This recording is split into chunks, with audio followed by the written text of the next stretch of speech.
Ecclesiastes 1:2. Everything is meaningless, says the teacher, completely meaningless. Wisdom. All the knowledge in the world can't prevent sorrow, suffering, or death. Pleasure, laughter, indulgence, entertainment feel good for a moment, but leave you empty. Work and achievement. I built and achieved much, but none of it lasts, and I can't take it with me. Wealth, the more you have, the more you worry, and you leave it all behind anyways. Time and seasons. Life moves in cycles I can't control. Beautiful, but beyond my grasp. Justice and injustice. I see the wicked prosper and the innocent suffer. Where is the fairness? Oppression. The cries of the oppressed go unheard, and no one comforts them. Loneliness. What good is success if I have no one to share it with? Ritual religion. Words and rituals mean nothing if they're not reverent and sincere. Death. The wise and foolish, the good and the bad, we all die. Good morning. My name is Nick Ramundo, and I'm here to encourage you. When you read through that section of Scripture, Ecclesiastes, there is one theme: meaningless. Everything in life is meaningless. And so that's hard for us as followers and believers in Christ to understand, because we wonder, if it's meaningless, where is the meaning in life? And so for many of us here, maybe you followed Christ for a while, or you haven't followed him, but you've tried to find meaning in life. Maybe you've done that through substances, maybe you've done that through relationships, maybe you've done that through success or jobs. It doesn't have to be negative stuff, but you try and find meaning, and we end up feeling hopeless and empty inside. The meaning isn't there, and we've done all of these things, yet it is still meaningless. Even when the pursuit of what you are chasing after is good, it can end meaningless. So what is this all about? What was the author of Ecclesiastes trying to teach us? Well, first off, Ecclesiastes can be broken down into the meaning of the preacher or the teacher. The teacher was trying to teach us something about life, and he does it in a very, very unique perspective. Most likely, the author was King Solomon, one of the wisest people to ever live. He had a ton of experience. He had a ton of wealth. He had everything at his fingertips, yet he still concluded everything is meaningless. He used a writing style where he starts the book of the Bible and ends the book of the Bible that he wrote in the same way. See, in Ecclesiastes chapter 1, verse 2, it says, "Meaningless, meaningless, says the teacher, utterly meaningless. Everything is meaningless." And then he closes in chapter 12, verse 8, "Meaningless, meaningless, says the teacher, everything is meaningless." This was a literary style called inclusio, where you start and end with the same idea. It's like a bookend. And what he's trying to do is to get us as the readers to understand that the meat is what is in between those bookends. He wants us to focus our attention on the fact that everything in life is meaningless. What's interesting is that us as Christ followers know that there has to be more. There has to be a way to have meaning in our life. And so he doesn't just end there. There's actually a conclusion to the book where there's about 4 or 5 extra verses, and it explains a potential place that you could look for meaning in life. And so that's where we're going to end today, is answering the question, if everything is utterly meaningless, how do we find meaning in life? And how, as Christ followers, do we help others find meaning in their life? But before we get there, we're going to play a little bit of a game, just to get our minds going, to get us talking with each other, just to get in the right frame of mind. And I promise it will connect to where we're going today. And the game is something that I just kind of made up, and it's called This or That. You're going to see 2 options, and you are going to have to talk with the people around you about which one is better. Do you like this, or do you like that? It's going to be comparing 2 different things. And there's no right or wrong answer, but then I'm going to ask you guys as a group to kind of applaud or raise your hands so we can see which one, as a group, do we agree is the better one. Sometimes I like to look at it this way. If I could only experience one of these 2 things, which one would my life be happier or fuller with? Now, in reality, they're not that important. You could never experience either of them, and you'd be okay. But I want you guys to debate, challenge, talk to each other, and come up with a conclusion. So the very first one, it's an easy one, just to get us in the practice of doing this, is Dairy Queen Blizzard or Culver's Concrete Mixer. So, do you like that ice cream from Dairy Queen that you can hold it upside down and it stays in that cup, and that nasty cow custard milk from Culver's is gross? Or do you love the creamy deliciousness? Talk to the people around you and we'll figure out what one we like as a group.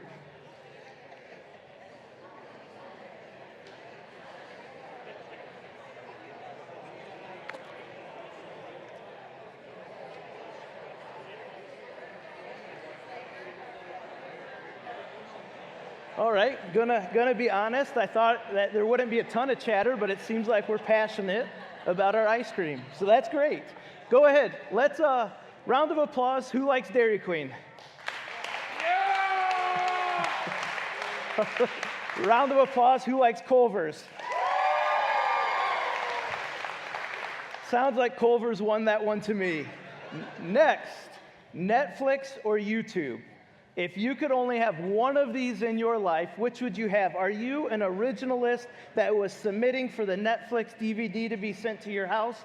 Or do you love YouTube, the DIY, the streaming capabilities? Is it Netflix or YouTube? Which one do you have to have?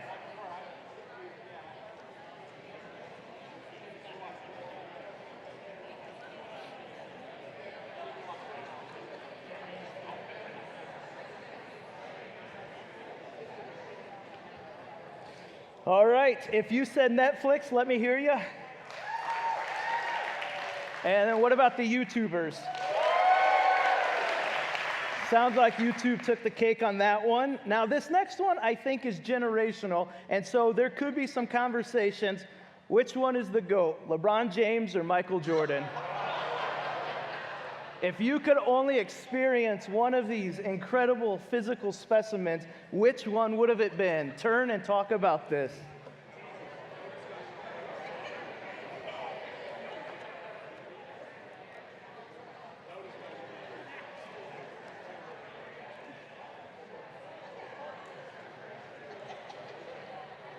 All right, if you are for King James, let me hear you clap.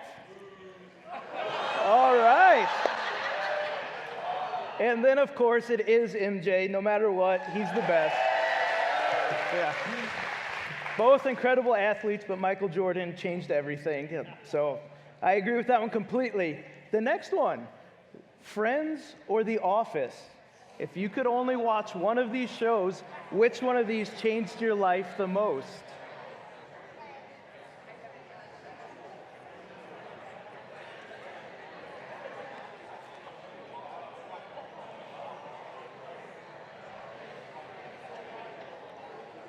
Now, maybe there's some of you who think that's stupid. I didn't watch either of those, so I don't care. But if you were a Friends fan, let me hear you. And now The Office. That was pretty close. I think Friends slightly won, but that was almost a tie. Very good. Lastly, this one it's this or that, but it's a little bit of a twist. If you could choose, which decade would you have preferred to live in? The 1970s or today? 1970s or today?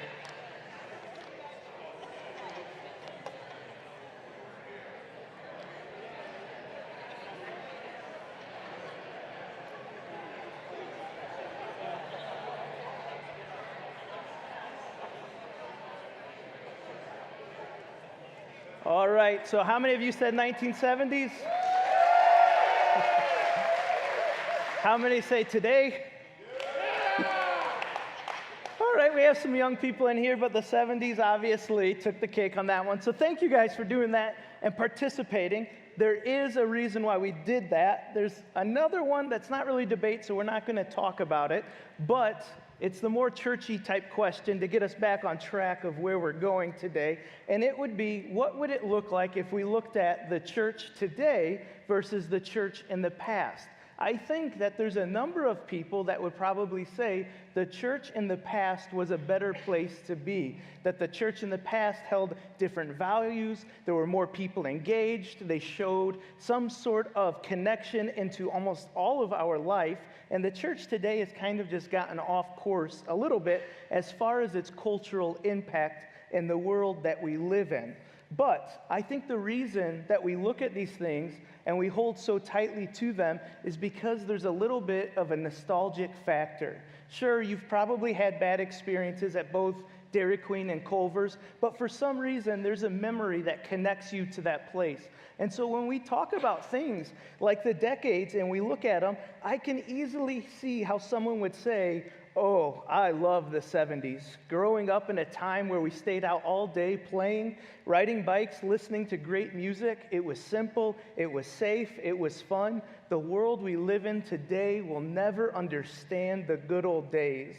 Or somebody that grew up and was impacted in their adolescent years in the 80s saying, no, we had the best music. The original Walkman, Cabbage Patch Dolls, the Rubik's Cube, original game systems like Atari, games like Pac-Man, Big League Chew, spending days at the swimming pool and baseball field. MTV had actual good TV and content. Or maybe you're like me and you were more impacted by the 90s. And you would say, whatever, we were the last generation to understand being out all day and our parents not knowing where we were.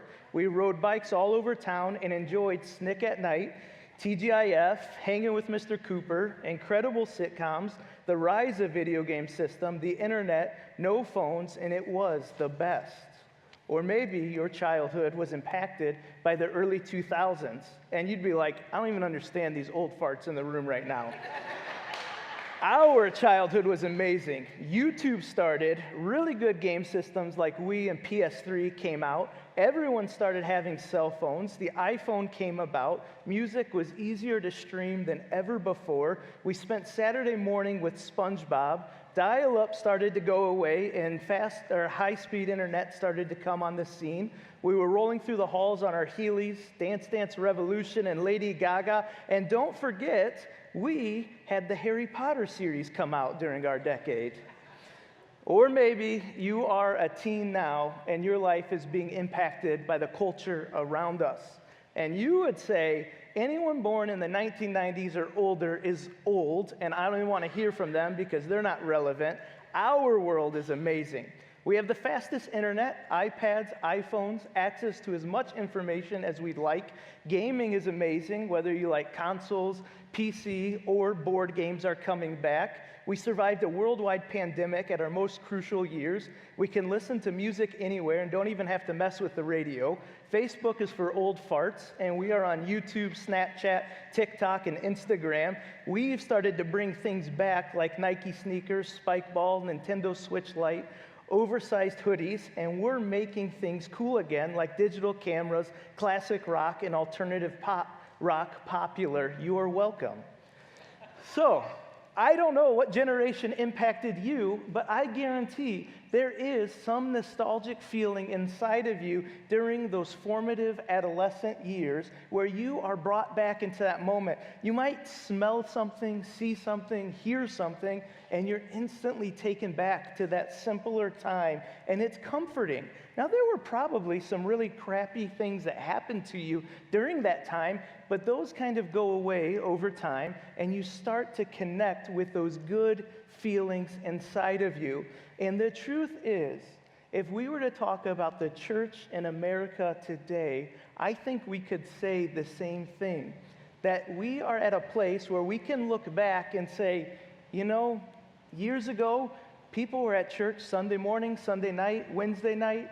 There weren't athletic events on Wednesday night that impacted youth group. There wasn't travel ball all the time pulling at our attention. There was an emphasis on Christian values inside the school system, and you weren't getting this cancel culture type of a feel. The church has kind of stepped away from its glory days in America, and it's starting to impact things in our world. And the truth is, there was still negative stuff that happened even in the glory days. We just might not want to think about it because I believe that there are people in this room that had been hurt by the church when others would say, no, that was the glory years of the church. And maybe they're just now coming back around to the idea of maybe I want to check out what this guy Jesus has for me. And so the truth is, we are playing a gigantic game in life where the rules change constantly. And those of us that are able to change and transition and move and flow have an opportunity to be a little more impactful or successful than those that just like to sit and reminisce about the old days. But what is true and what doesn't change is the scriptures. And so what we have to do is we have to look at Ecclesiastes and say, if it was true back then and it's true today, how can we apply it to our life so that it will impact us and move us forward? How do we find meaning when the writer is talking about we live in this meaningless world? And so to do that, we have to look at where are we at as a culture, as a group, together in the church world. And thankfully, there are incredible curators and podcasters that can help shine light as to where the church is in today's world.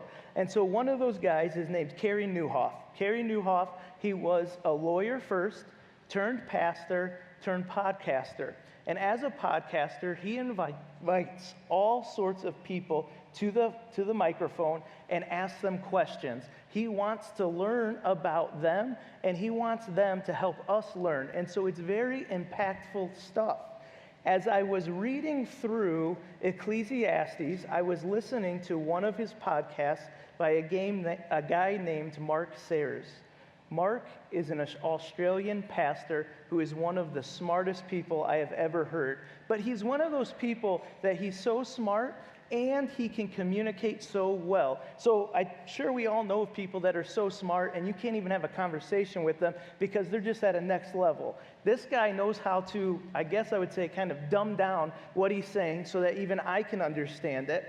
And it was impactful. I thought these two ideas of what he is saying about the current status of the church and what is happening in Ecclesiastes have to be talked about.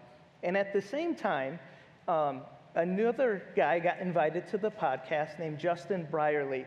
Now, he's an apologist. If you don't know what an apologist is, it's a defender of the Christian faith often. It could be a defender of anything, but they try to use facts to help persuade people to believe, what they think, and how they feel.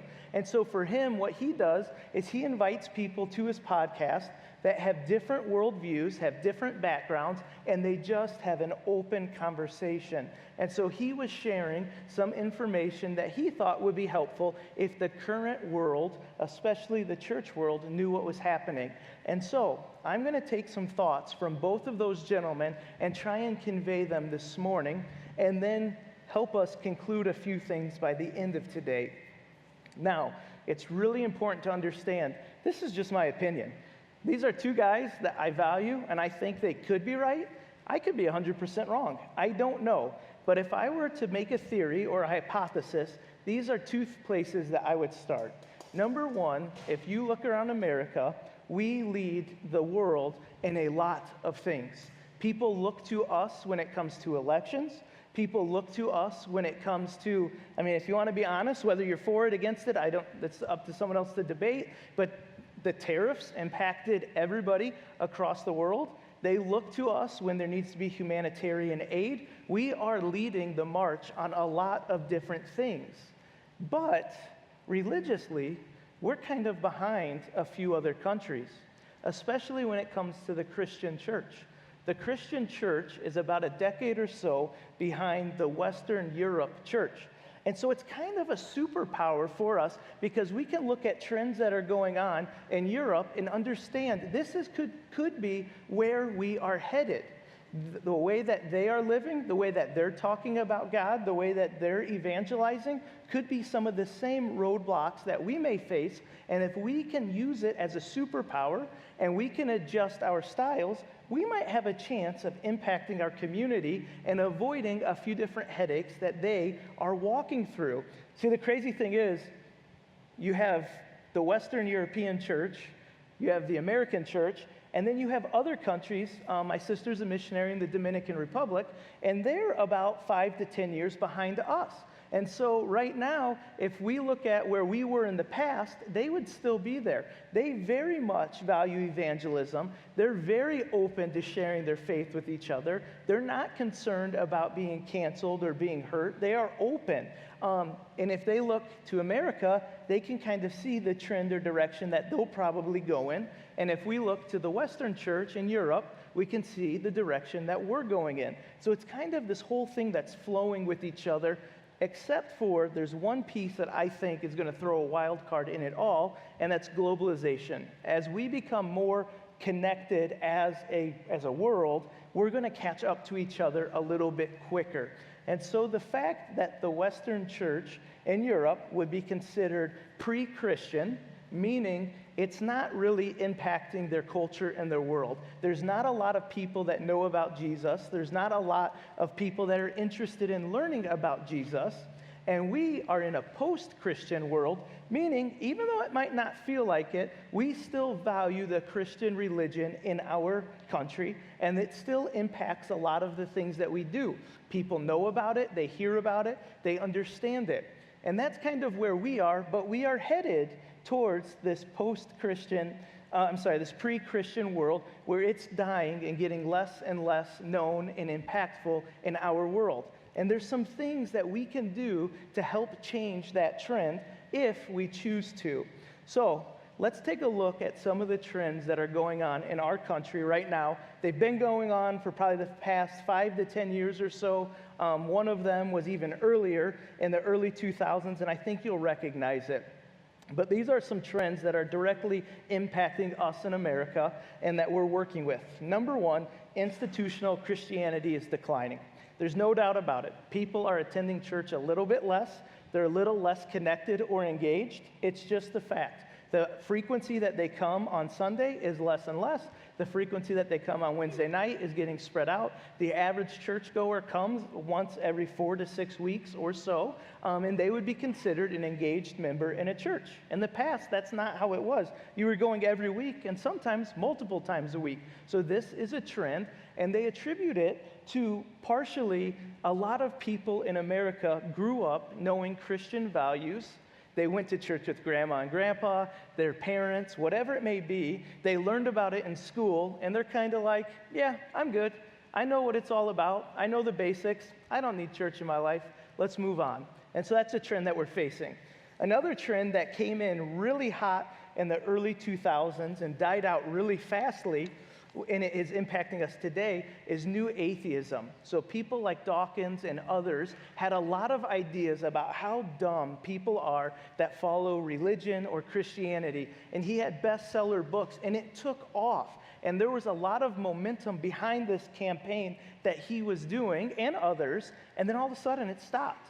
And as they dove into it and looked at why did it stop, they realized that as it took off and others came together, they only had one thing in common, and it was their hatred or dislike towards organized religion. And once they got into it, they started to break off into different groups. One group wanted to be more focused on social issues. One group wanted to be more focused on, no, we just hate the church and we want to cause as much problems as we can.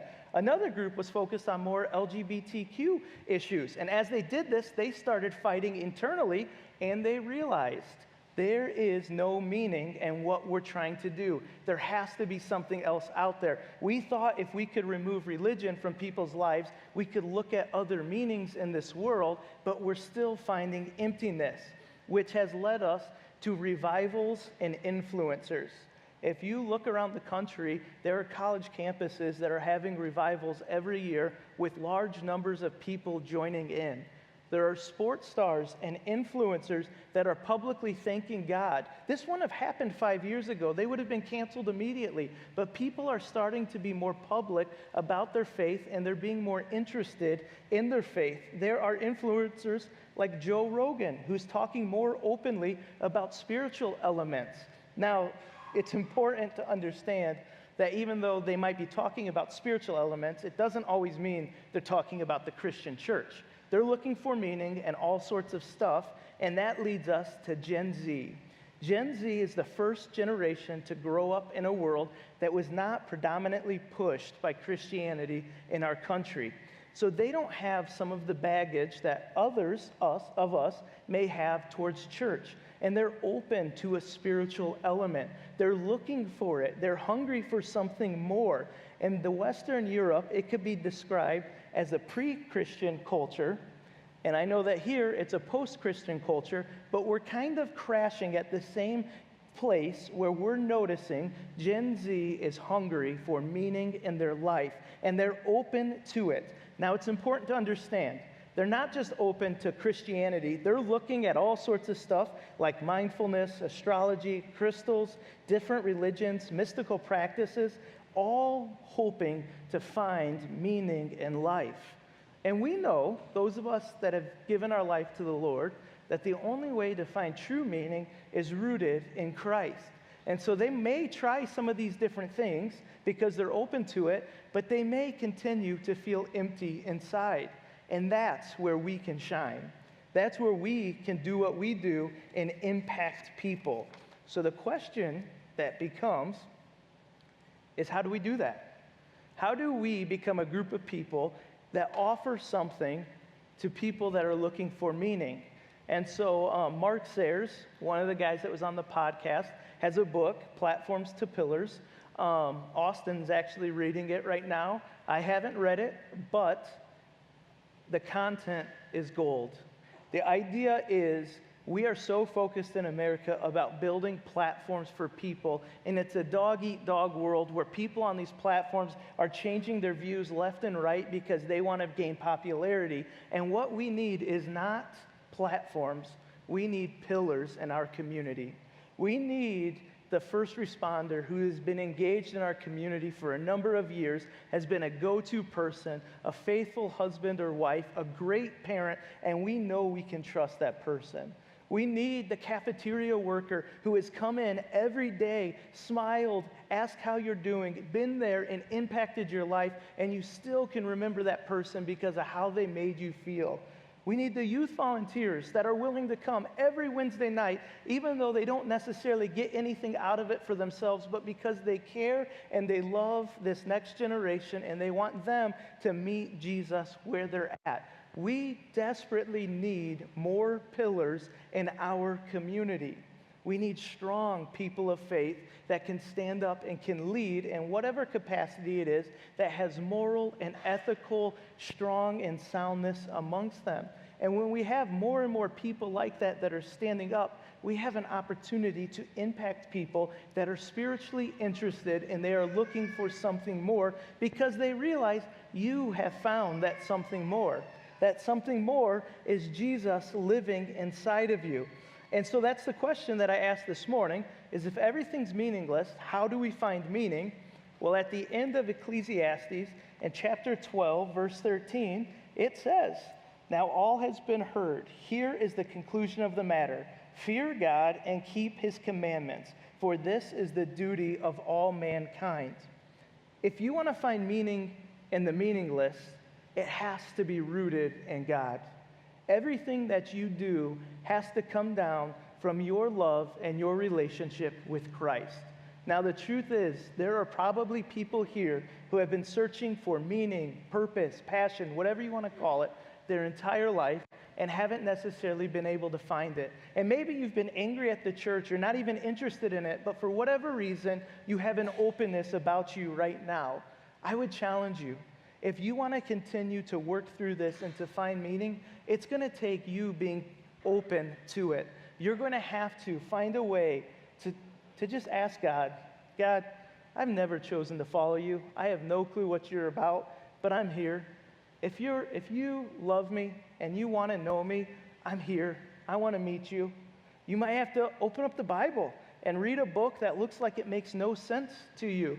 You might have to find a mentor, somebody who's a little bit further down the road, and say, hey, how did you get started on your faith journey? I don't know if it's for me, but I at least want to explore it. Or maybe you're here today and you've gone to church for a really long time, and you can see that there's other people in the congregation that have this connection, this meaning in their life, but you've never felt it before. And you're like, how do I get that? How do I do it? I can tell you it comes from a place of you giving something up. You're going to have to set your own goals and desires aside and be open to what God has for you. So that means those things that we all kind of hold on to that we know are outside of God's boundaries, we might have to let those go. Or we might have to slow down our pace of life a little bit so we can put ourselves in a place to actually hear God's voice amongst all the commotion and loudness in the world. See, the truth is, we have a calling to find meaning in our life. That meaning is rooted in God. When that meaning comes to life in us, it is an opportunity to show others who Jesus is. But the only way we can do that is if we are sound ourselves. So I have a couple questions for you. These questions would be for anyone, and it is, where do you find meaning in life? You can find it through God or through a billion other avenues. Are you chasing platforms, or are you trying to be a pillar in your family, in your workplace, and in this community? Are you walking that tight line where you're just good enough of a Christian, but you're not quite willing to give up some of those elements that you really enjoy, that you know are outside of God's boundaries? See, this is a gut check moment where you get to ask God, hey, where am I at? What am I missing? What can I do? So I'm going to ask the band to come up. They're going to play a song. As they play this song, it's called I Speak Jesus, I'm going to ask that you just take a moment, soften your heart, and open your ears and ask God, what do I need to adjust to find meaning in my life? Maybe you've never given him a shot at your heart. Maybe you've given him a shot at your heart, but you've been holding on to something too much. This is a time where you can just open yourself up and just hear the Word of God and His Spirit move. I believe He will meet you here, because if you want an opportunity to help others find Christ, you have to first be rooted in God. If you yourself are rooted in God and others come to you because they see there's something different inside of you, you have to be willing to ask questions and listen to them without judging them. You have to be willing to be a dependable pillar in their life. But it all comes from you and your relationship with Him. Is it rooted in the truths and the boundaries that He has for you? Or are you kind of trying to figure things out? I hope that as you listen to the song, you hear the truth in the words about how Jesus can do incredible things in our lives, and He wants to do incredible things in your life. And I hope that you're challenged to think about, how can you change your family, this community, your workplace, if your meaning is rooted in Christ? So, go ahead and take a listen to this song, and then I'll be back up.